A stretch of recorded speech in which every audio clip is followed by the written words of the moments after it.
The serial killer known as Son of Sam terrorized New York City from 1976 to 1977. David Berkowitz used a .44 caliber handgun to commit several random shootings across the city. He killed 6 people and he wounded 7 others. Police eventually arrested him exactly 40 years ago today. The city of New York was actually experiencing a massive nervous breakdown. There was palpable fear in the hearts of people in the streets of the city at night. One man terrorized 16 million people. This was a mystery. Nobody had even a clue as to who was doing this. I lost my ability to love, have compassion. I became an animal. For 13 months, David Berkowitz prowled the streets, looking for young women to kill. He called himself the Son of Sam and stirred up the emotions of hardened New Yorkers with his haunting words and hateful deeds. On Christmas Eve, 1975, David Berkowitz attacked a 14-year-old girl with a knife. As he tried to stab the girl through her winter coat, she screamed and struggled in his arms. Berkowitz cut himself with the knife. It was so traumatically horrible to him that he vowed that he could never do that again. But then his mind went to work and he tried to figure out a different way to do it. At his next attempt, and all the ones to follow, Berkowitz would use a far more impersonal weapon. I became virtually a killing machine, a machine of destruction. In the summer of 1953, Pearl and Nathan Berkowitz adopted a 3-day-old boy and brought him home to their small apartment in the Bronx. Little David was a blessing because the couple couldn't have children of their own.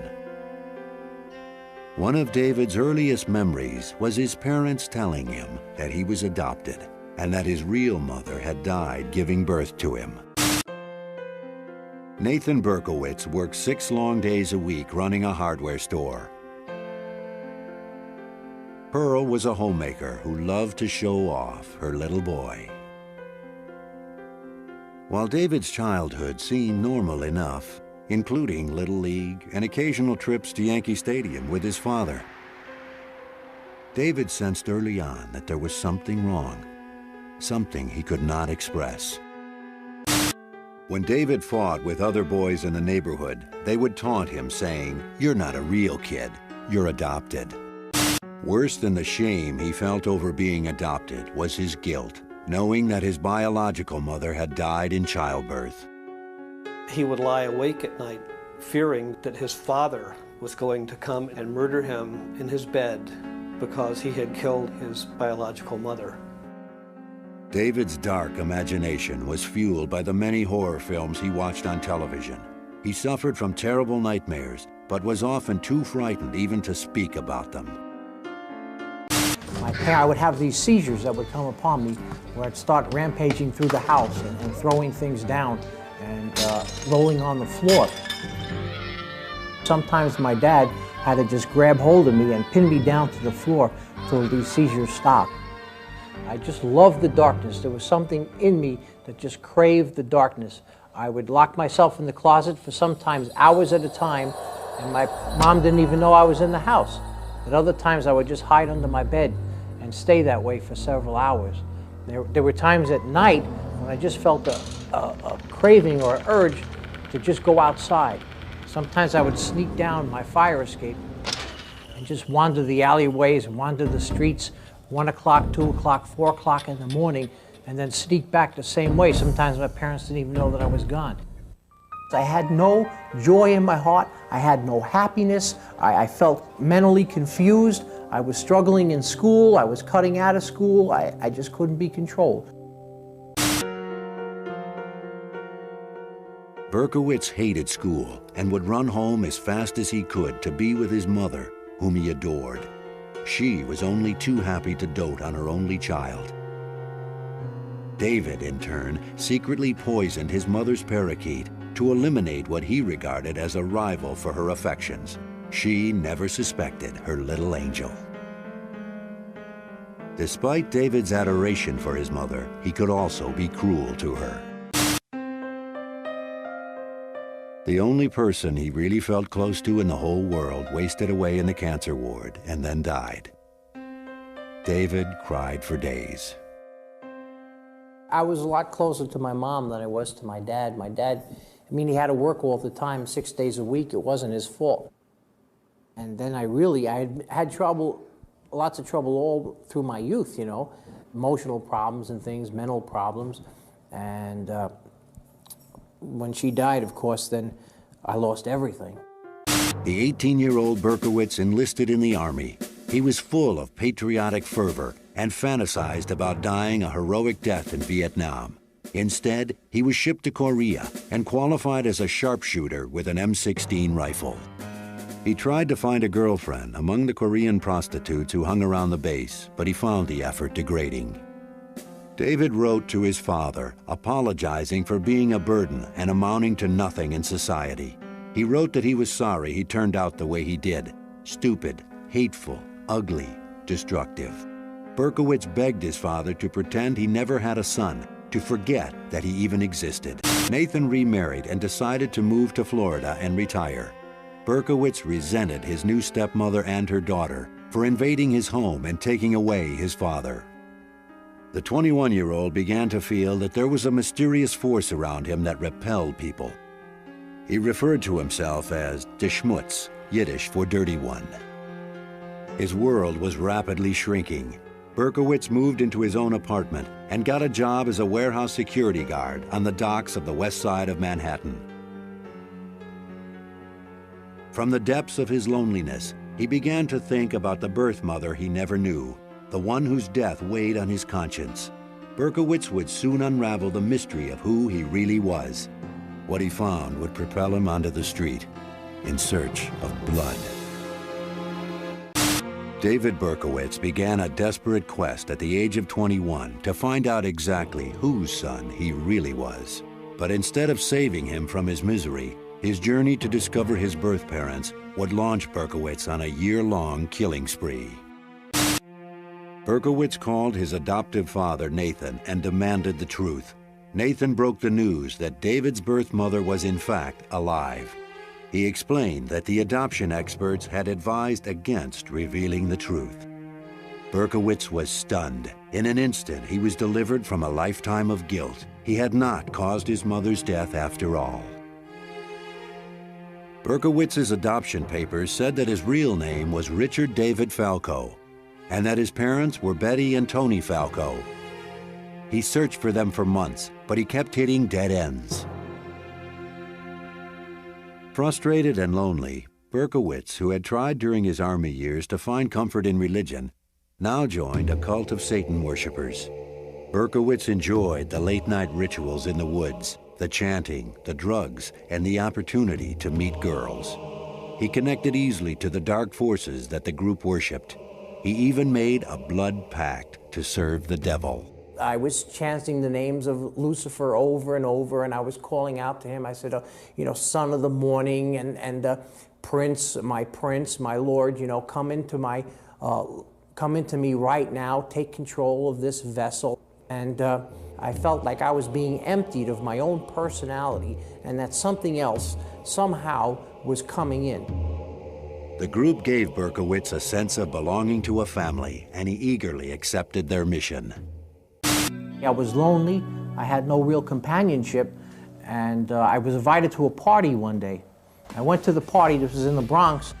A couple of guys said, hey, listen, you know, you're looking for a girl or something, you're looking for a good time, we got some friends that meet in a park nearby. So I went over to the park, and we went deep into the woods. This was Pelham Bay Park in the Bronx.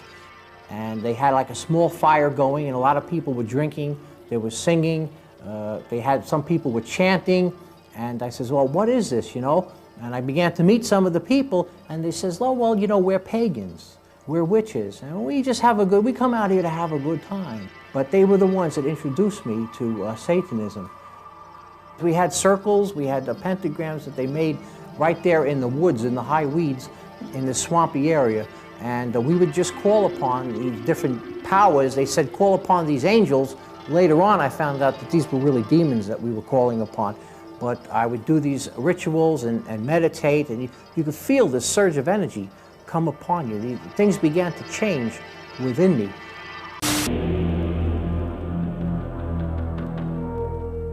It always seemed that I had some type of connection with the devil. It always just seemed that I had this fascination with horror movies and things of that nature. I always felt like the devil was around.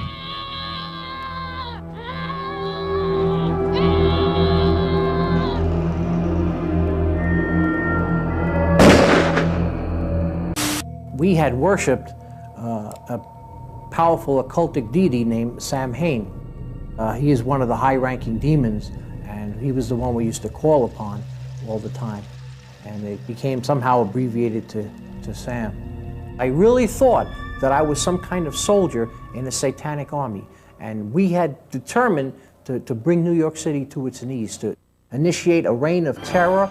And looking back, it was a tragedy. Innocent lives were lost, my life was ruined, other people's lives were ruined, and we brought nothing but hurt and pain. There's a pattern of how Satan works, and he doesn't come out at the beginning and just destroy a life. He will come in little by little. When I got involved with Satanism, I mean, I wish I had known from the beginning how far this thing would have gone. As unbelievable as it sounds, what started as animal sacrifices, people began to talk about making human sacrifices. And I never knew at the beginning that this stuff was going to result in murder. Satan never jumps on a person all at once. He'll chew away at them. In case of David's life, it's exactly the same. He moves in for the kill, and then he pounces and finishes a person off. You can't really rationalize the future. You know, you just kind of figure the devil will get you out of it. The devil will figure out a way. Look, we're serving the devil, we're soldiers. He'll make a way of escape, but that's a lie. I began to realize that the devil was not going to get me out of this thing when I was sentenced to more than 300 consecutive years in prison, which means that theoretically I'll be in here forever.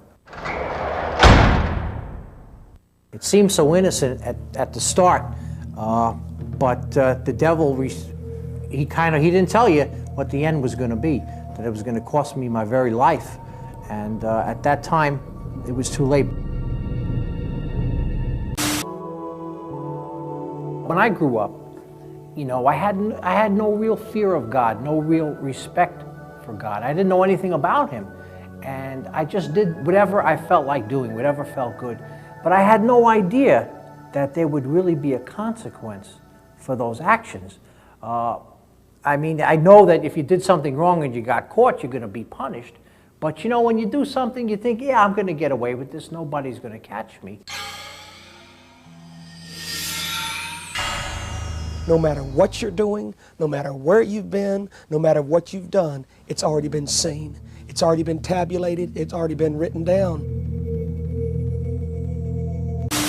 His other mission, to track down his biological parents, was finally accomplished after a year of searching. When he first spoke on the phone with his birth mother, Betty Falco, David's expectations soared. Berkowitz hid his disappointment and told Betty that he loved her and forgave her because he knew she must have had a good reason for giving him up. Betty revealed to David that Tony Falco wasn't his real father. Betty Falco had secrets too. Betty, a daughter of poor Jewish immigrants, had married Tony as a teenager. After they had a daughter named Roslyn, Tony left Betty for another woman. Betty had then begun a long affair with Joseph Kleinman, a well-to-do Jewish businessman who was married with 3 children. In 1953, David was born. Kleinman would not tolerate the embarrassment of an illegitimate child. Betty too felt guilty and ashamed and quickly made arrangements for an adoption. He learns at the moment of his imagined rebirth that he had intruded upon the lives of these 2 people who were simply together having sex. Berkowitz's relief over not having killed his birth mother quickly turned to anger. He later wrote, Here I was, never wanting to be born in the first place, miserable, maladjusted, plagued with death fantasies, only to find out that I was unwanted, an accident after all. This moment of truth lit a fuse in Berkowitz, but he never let his feelings show. For a while, he even maintained a relationship with his half-sister and her 2 daughters, who called him Uncle Richie and would jump into his arms when he arrived for dinner. Berkowitz's visits grew less and less frequent, then stopped altogether. He later wrote, "I was getting a very powerful urge to kill most of my natural family. I fought hard to keep these thoughts from becoming actions, so I just stayed away altogether." The 22-year-old Berkowitz mysteriously told his half-sister that he would never hurt her or her daughters. Instead, on Christmas Eve 1975, Berkowitz attacked a 14-year-old girl in the Bronx with a small knife. The rage David had managed to keep under control for so long was starting to crack through his quiet exterior. The attack was too close a physical encounter for the withdrawn Berkowitz. The girl fought back, screamed, and escaped. Berkowitz decided that next time he'd use a gun. That Christmas Eve, a serial killer was born.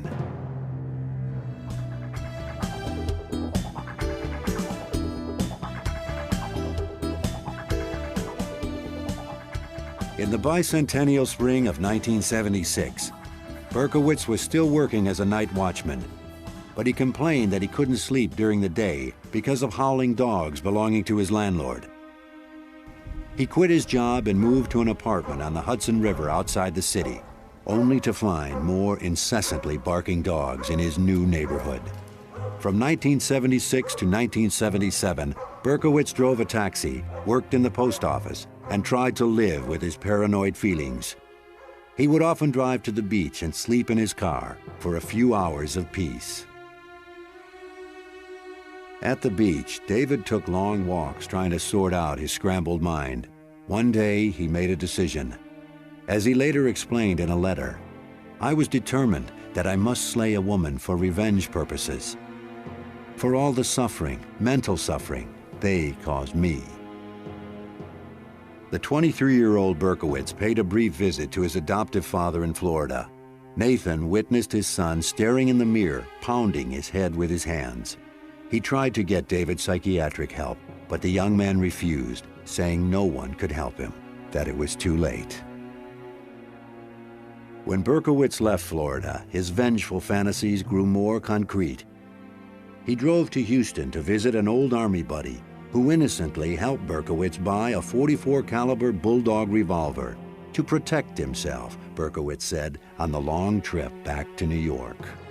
Out of the darkness of his rage, the weapon was his final solution. In his tormented mind, the barking of the dogs became unbearable. With his anger and sexual frustrations mounting, it was just a matter of time before Berkowitz would express himself with his gun. Before I came to know the Lord, my flesh was just going crazy and had no control over anything and didn't even try to control it. You know, back then, I committed some very serious crimes. Six murders, injured a lot of people.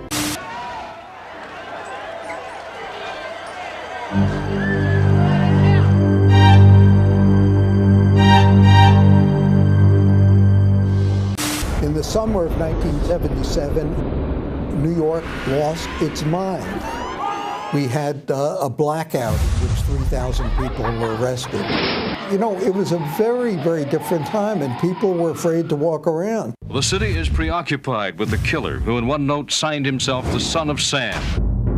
Most of the victims have been young women with shoulder-length dark brown hair who were gunned down as they sat in parked cars or walked the sidewalks of the Bronx and Queens. I ran down. By the time I got down, she was dead in the street. My daughter was 18 years old, and that's what he took out of my heart, 18 years. He struck again over the weekend, shooting a young couple in a Brooklyn lovers lane, and today the girl died, the killer's 6th victim. He's wounded 7 others. Oh my God, we've been shot. We've been shot. What do you remember from the shooting itself. The bullet totally destroyed the left eye and most of my right eye. Where the bullet struck me, right in the head, I never felt anything. It just hit me directly in the head, and it traveled right across to the right side of my head. The only substantial clues so far have been 2 letters, including one mailed to the New York Daily News. He was writing about a dog that talked to him, gave him orders to kill. On July 29, 1976, Jody Valenti was dropping off her friend Donna Loria in the Bronx. Berkowitz drove by and saw the 2 girls laughing and talking. He parked his car 2 blocks away and walked back. Then he circled the car at a distance, like an animal stalking its prey. Jody turned her head and saw Berkowitz's piercing eyes. She said, "Who's that?" As Donna turned to look, Berkowitz pulled his gun out of a brown paper bag and fired. In the silence that followed, Berkowitz was frozen. Jody pounded the car horn. Berkowitz popped out of his trance and ran. Donna's father burst out of the apartment building, screaming for help as he gathered his daughter in his arms. But she was already dead. Jody survived a bullet wound in her thigh and was able to give police a description of the killer. He didn't know if he had killed anyone until he read the New York Post that afternoon. After that, Berkowitz was out every week, cruising neighborhoods that bordered highways. In the fall of '76, he wounded 2 more young women, as well as a man who he probably mistook for a woman in the darkness. Donna DeMasi was shot in the neck. Joanne Lamino was paralyzed from the waist down. And Carl De Niro would end up with a metal plate in his head. Berkowitz was nervous during these first few attacks because he realized he was crossing over the greatest moral divide. I was cognizant of finally being able to pass that point in which a human plays God, he would later confess. I was anxious, excited, and tense. On a frigid night in January 1977, Berkowitz, with his gun in his pocket, cheerfully helped some stranded teenagers push their car out of a snowbank. And yet, later that very same night, Berkowitz crossed paths with Wall Street secretary Christine Freund, who was in a parked car with her boyfriend. She was shot and killed. Her boyfriend was unharmed. Up to this point, police still had no clue that the murders were related. The detective assigned to Freund's case sent the bullets to the ballistics lab for analysis. I walked into the ballistics unit in the police academy. I met with George Simmons, and my purpose of going there was to meet him specifically, not his boss, not another ballistics detective, but him, because I had a lot of faith in him. And as I walked in, he said to me, "Joe, we have a psycho here." Simmons explained that he had seen the same bullets in 3 other shootings since July. He was convinced they all came from the same rare kind of pistol, but he couldn't prove it yet. The 5th attack took place on March 8th, 5 weeks after the murder of Christine Freund, and less than 100 yards away in Queens. Virginia Voskerichian, a college student, had come to the U.S. with her family from Bulgaria, and only a year before had been made an American citizen. It was 7:30 in the evening when she was walking home from classes. This guy walks up to her, and she sees the gun in her face and puts her school books in front of her. And he fires through the school books and puts a bullet in her brain. This time, police were able to match the bullets to the first murder. No one could deny that there was a serial killer on the loose. The police dubbed him the .44 caliber killer and braced for him to strike again. Panic seized the city. Women cut their hair short and dyed it blonde because they thought the killer was gunning for long-haired brunettes. I thought about the .44 caliber killer every day since it happened. I go to beauty school up the block, and most of the girls are wearing their hair up because they're afraid of the .44 caliber killer. They wear it up. One thing that I really don't do anymore is sit in parked cars. The following week, he was on the hunt again. At 3 a.m. on April 17th, he was headed home when he saw 2 heads over the seat of a car. This was probably the worst night of my career. I was in charge of the nighttime detail. And we always felt, in investigating homicides, people are creatures of habit. So we always cover the areas where they already hit. Less than 4 blocks from where Donna Lauria was killed, Berkowitz waited as a patrol car passed by and disappeared. He walked toward the car, dropped a note at the scene, and then fired. Valentina Suriani and Alexander Esau were both shot and killed instantly. The note Berkowitz had dropped at the crime scene was the first solid lead for the police. It said, "I am deeply hurt by your calling me a woman hater. I am not, but I am a monster. I am the son of Sam." "I love to hunt," he wrote, "prowling the streets looking for fair game, tasty meat. I don't want to kill anymore. No, sir, no more. But I must honor thy father. I want to make love to the world. I love people. I don't belong on earth." He ended with a warning. "Let me haunt you with these words. I'll be back. I'll be back." Berkowitz had raised the stakes, and police responded. A task force was formed to coordinate the search for the killer. It was the most extensive manhunt in the history of New York. Somebody came up with the theory that the MO of this particular shooter was exactly the same as the scenario on Starsky and Hutch. We sat and watched every Starsky and Hutch episode. That's how minute we got about this thing. A few days after Valentina and Alexander were murdered, Berkowitz wrote another letter to Sam Carr, saying that his life was destroyed and he had nothing to lose anymore. "I can see there shall be no peace in my life until I end yours." A week later, Berkowitz shot and wounded Sam Carr's dog. The New York papers appealed to him to turn himself in. Berkowitz responded with a dark, chilling poem to the Daily News. It read, "Hello from the gutters of New York City, which are filled with dog manure, vomit, stale wine, urine, and blood. I am still here, like a spirit roaming the night, thirsty, hungry, seldom stopping to rest, anxious to please Sam. I love my work. Now the void has been filled." On June 26, 1977, Berkowitz staked out a disco in Queens. Sal Lupo and Judy Placido were wounded but survived. Because he was faceless, because he was coming out of the shadows, because he would strike from behind, everybody figured anywhere they were, this guy could be over the hedge or around the corner, waiting to get you. There was palpable fear in the hearts of people in the streets of the city at night. One man terrorized 16 million people. As the first anniversary of the killing spree approached, the city still cowered in fear, wondering who the son of Sam really was and what he had in store for them next.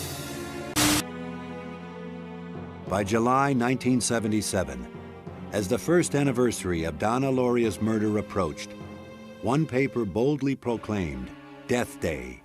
Another asked, "Tell us, Sam, what have you planned for us tonight?" The streets were eerily quiet on the night of July 29th, and it passed without incident. 2 days later, on July 31st, Stacy Moskowitz and Robert Violante went out on a date in Brooklyn. Before Stacy left, she and her sister joked that the odds of crossing paths with the son of Sam were 1,000,000 to 1. That night, Berkowitz was hiding in the park as Stacy and Robert parked their car. He watched them as they played on the swings. Back in their car, they were kissing passionately.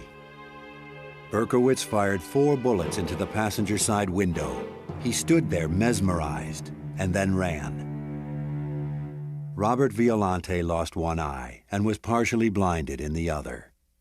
Stacy Moskowitz lived for 39 hours and then died. The entire city felt they'd lost a child. And the atmosphere the next day of the city changed from this terror to an anger and sympathy. You know, we're going to get you, you son of a bitch. Whatever happens, we're going to get you. By now, Son of Sam was so notorious that Stacy's murder made headlines all over the world. What he was doing was manipulating, dominating, and controlling society. And now this insignificant nobody, someone who feels like he's one grain of sand on a beach with billions and billions of grains of sand, he is important, and he finally has arrived. It was only then that the son of Sam gave police the clue that would lead to his arrest. The night he killed Stacy Moskowitz, Berkowitz watched the police write him a ticket for parking his Ford next to a fire hydrant. A week later, he dutifully paid the ticket by mail. The police traced the license plate cited on the ticket to the name David Berkowitz. They quickly discovered that he had been sending harassing letters to a number of people, and that a man named Sam Carr claimed Berkowitz had shot his dog. Out of a pile of hundreds of tips and complaints from the public, Berkowitz's name appeared 3 times.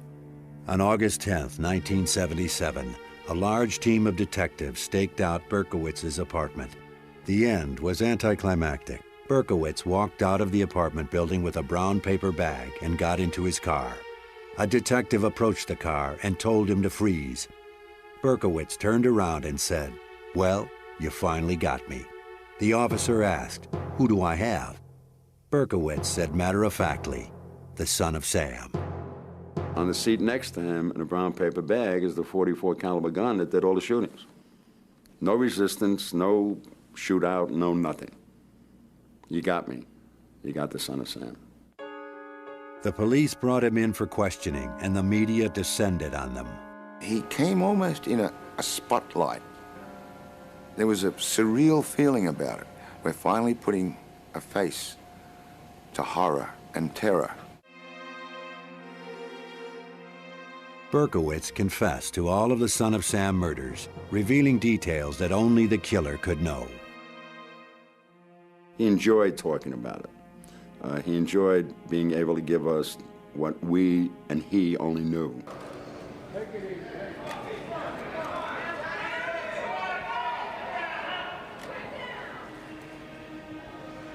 Facing the public for the first time, Berkowitz could not keep from smiling.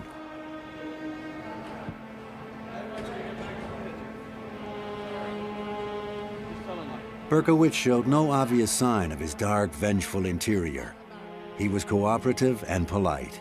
When detectives asked him why he had paid his parking ticket, he responded, "Because I am a law-abiding citizen." 6 innocent young people dead, many others seriously wounded. With his capture, the mysterious identity of the son of Sam was made known to the nation. His name, David Berkowitz. Time magazine said that few killers have seemed as psychotic as David Berkowitz. One key investigator on the case called him loony, wacko, gone. But the courts ruled that he was sane. And after pleading guilty, without a trial, David Berkowitz was condemned to 6 consecutive life sentences with no chance of parole. At a news conference, Nathan Berkowitz, now 68 years old, expressed his grief for the families of the victims. Did you have any possible thought it might be David? No, I did not. Upon learning that it is allegedly he, what was your immediate reaction, and how did you get the news? I cried. I think that's enough, gentlemen, with respect to any further. Berkowitz said he had been ordered to kill by demons originating from his neighbor Sam Carr, who he claimed was the devil in human form. For 8 months, Berkowitz was held in a bare-tiled room in the prison ward of the Kings County Hospital. A hearing was scheduled to determine if he was mentally fit to proceed to trial. During the first few weeks of his incarceration, guards reported that the son of Sam ate like a horse and slept like a baby. He rarely got upset and seemed to be indifferent to his plight. In tape-recorded interviews with psychiatrists, the son of Sam tried to explain himself. And I had nothing against these victims. Who were these people to me? They were just people. I didn't hate them. I wasn't angry against them. So why did you do it? Well, Sam did it through me. He used me. He made me go out there and do it. I did it for him, for blood. Right outside Berkowitz's window at the Kings County Hospital, a death rally was staged. Many New Yorkers were filled with bitter hatred for Berkowitz, but none more so than the parents of the 6 murdered and 7 wounded young adults. After I saw what had happened to my boy's left eye, I had wished that his eyes could be taken out of his head for Robert's sake. And I hope he lives a long time with this in his heart. And I hope he never has a minute's peace. Never. Never. Just once I want to get my hands around his throat. He took something from me. So wouldn't you feel the same way? You'd want to get revenge, wouldn't you? And if anybody tells me no, I tell them they're sick. Mike Loria and millions of other New Yorkers, and I have to say myself too, said, you know, yeah, he's got problems, mental problems, but he deserves to die. He deserves to die for what he did. Sitting in his cell, Berkowitz began to feel the same way. Suicidal feelings overwhelmed him. In a letter, he wrote that he was a cursed person beyond hope. The court ruled that Berkowitz was fit to stand trial. Ignoring his lawyer's advice, Berkowitz decided to plead guilty and be punished for his crimes. He asked to be put away forever so he would not kill again. Berkowitz wrote to his father, begging him to accept his decision to plead guilty.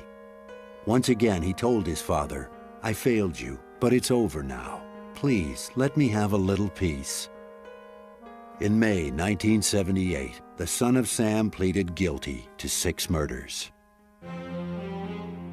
A few weeks later, on the day of his sentencing, David threw a tantrum and broke the restraints on his straitjacket. The officers subdued Berkowitz and brought him into the courtroom. They bring him into court, and he's subdued, but he looks around, he spots Nasa Moskowitz, and he starts yelling at her, "Stacy was a whore! Stacy was a whore!"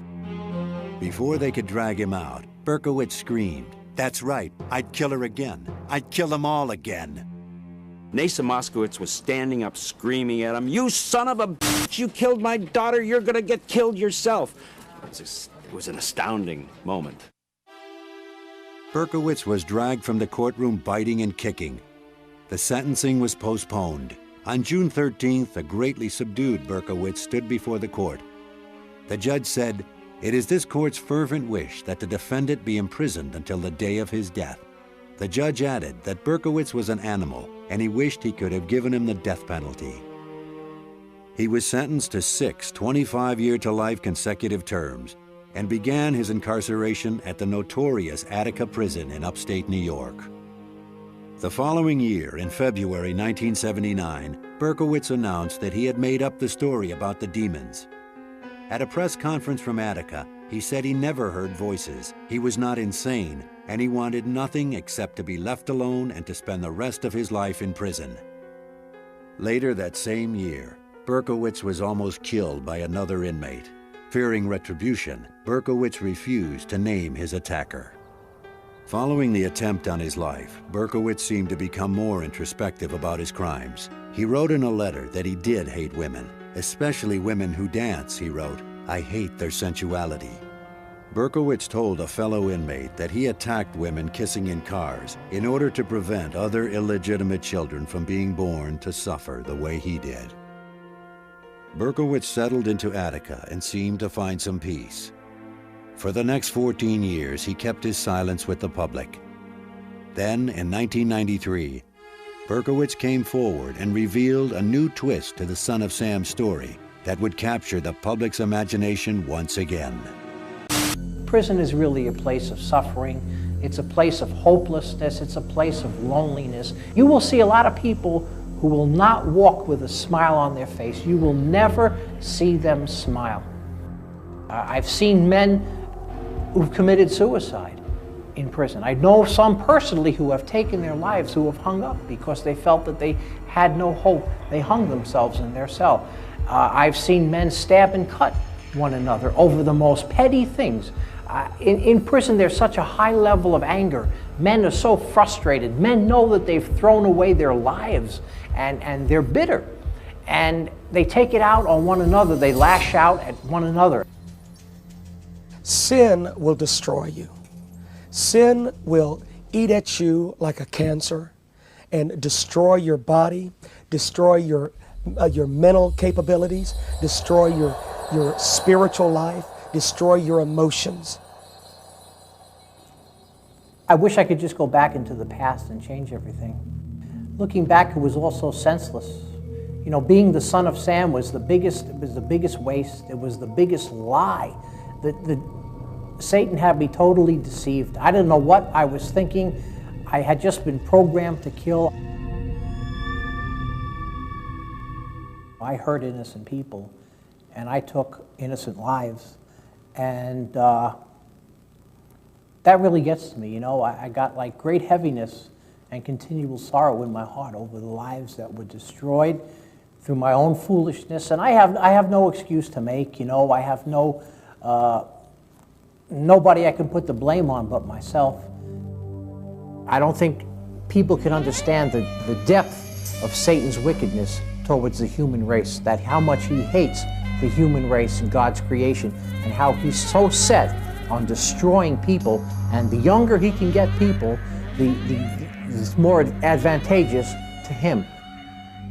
I started out just dabbling in things, just toying with things, and I got burnt real bad. I know that the devil has a plan and a purpose for every person's life, and that is to destroy that person, to take that person to hell, to keep that person blinded to the dangers of the things that they're doing, and eventually to steal their soul. I was walking the prison yard, one cold winter night by myself, just walking in circles, and that night, another inmate walked up to me and says, "David, Jesus Christ loves you very much." I says, "What?" He said, "Jesus Christ loves you very much. He's told me to tell you that God has a plan and a purpose for your life." I says, "Listen, God ain't interested in me. You know, I appreciate it, but God is not for me. I don't believe God loved me. I'm not a good person. I've never done anything good. Why would God love me?" He says, "Well, you don't understand." He says, "God loves you." And he says, "If you'd let me, I'd like to be your friend." But we became friends, and after about several weeks, he gave me a pocket Bible like this, one of these Gideon's pocket Bibles. And he said, "Read the Psalms." So I started to read the Psalms, and I was shocked to find some of the most beautiful words that I've ever read. And all these things began to touch my heart. Like, for example, in Psalm 18, I never heard these words before. It says, "I will love you, O Lord, my strength. The Lord is my rock and my fortress and my deliverer, my God in whom I will trust. He's my shield and the horn of my salvation, my stronghold. I will call upon the Lord who is worthy to be praised. So shall I be saved from my enemies." And I was reading this and thinking, my enemies? I says, yeah, I got a lot of enemies, because in prison, I was threatened a number of times. You know, I had to stand my ground. And one time, as you can see, a guy tried to cut my throat. When I was in Attica Correctional Facility in 1979, a guy had a razor blade and he snuck me. All these years, the devil had my mind. I mean, I gave up on life. I gave up on everything. I said, you know, my attitude was, "I'll leave me alone, man. I'm here in prison to die, and that's it." Well, I began to read these things for the first time in my life. And it says here in Psalm 18, verse 6, for example, "In my distress, I called on the Lord, and I cried out to my God, and he heard my voice from his temple, and my cry came before him, even to his ears." And I says, wow, you know, God hears. One night, I was in my cell, and it was near midnight, and I was reading the Bible. I don't even remember what passage it was, what psalm, but suddenly I just felt this overwhelming urge to just open up. I just felt something come upon me where I says, "God, you know, I can't take this anymore. God, if you're real, if you're around, if you're out there, if you want anything to do with me, I don't know, but I'm just sick of the way I lived.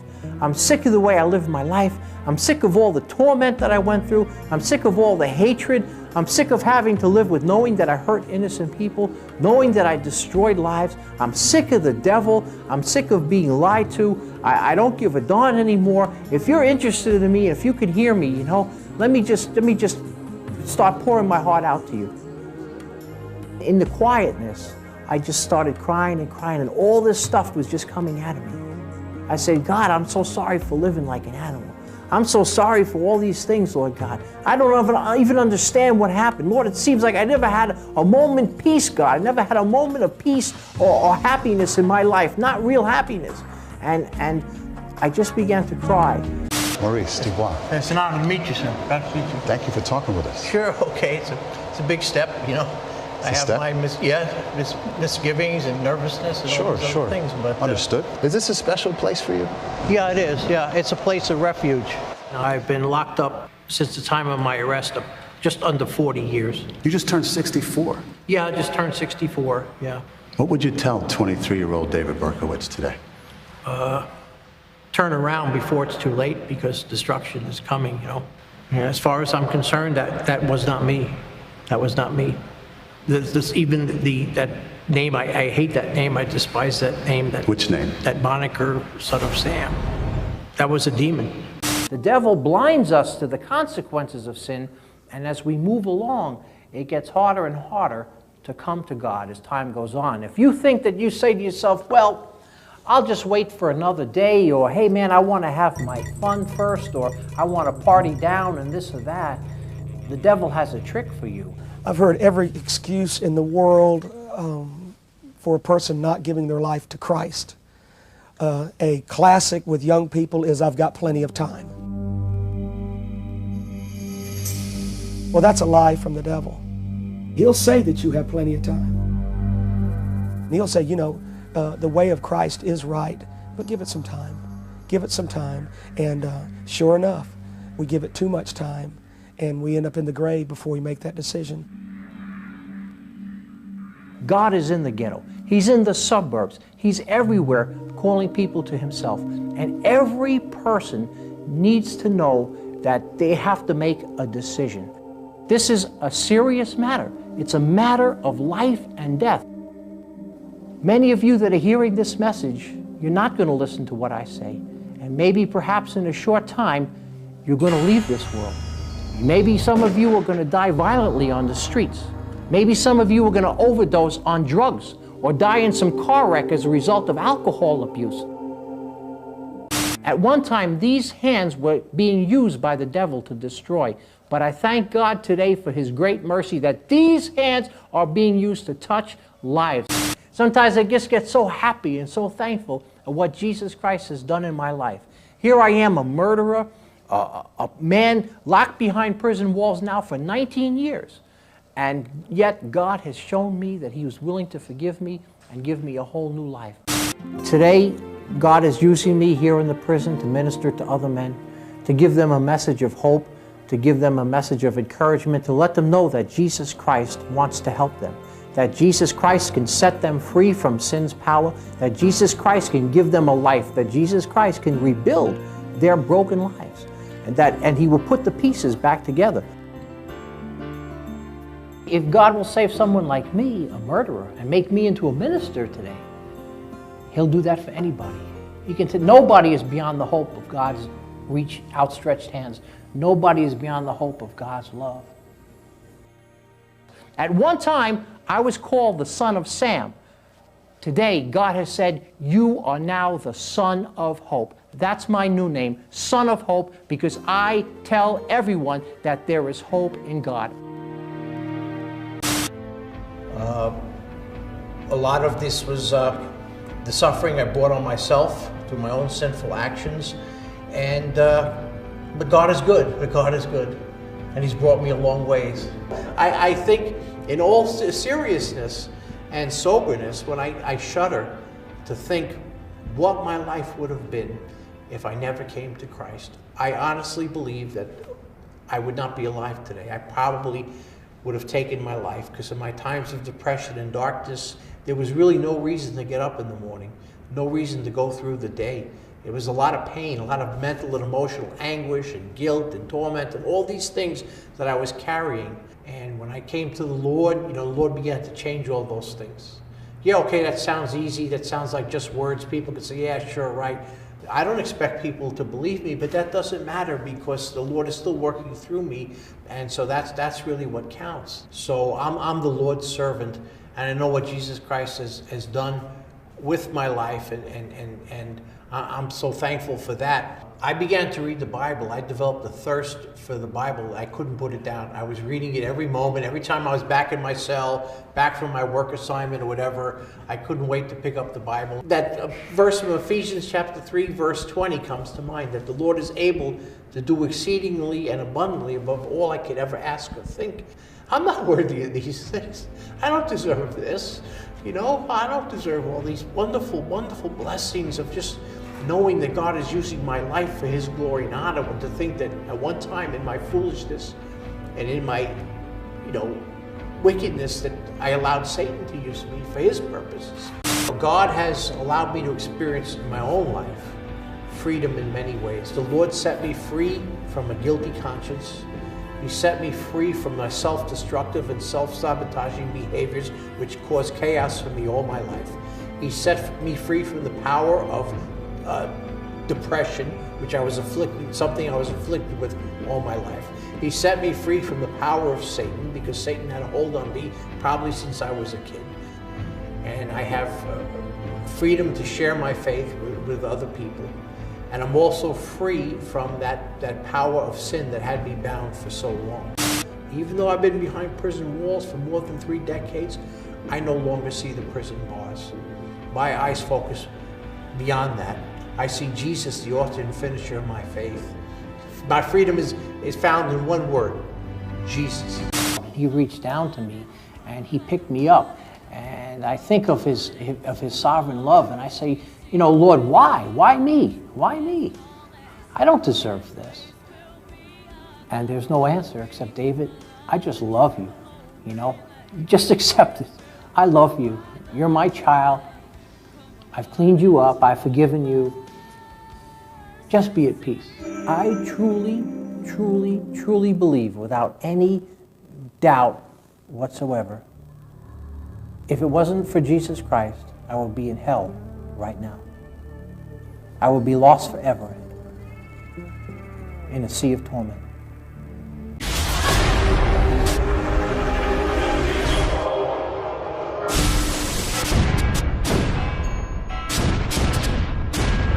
Little children, it is the last time. And as ye have heard that an Antichrist shall come, even now are there many Antichrists, whereby we know that it is the last time.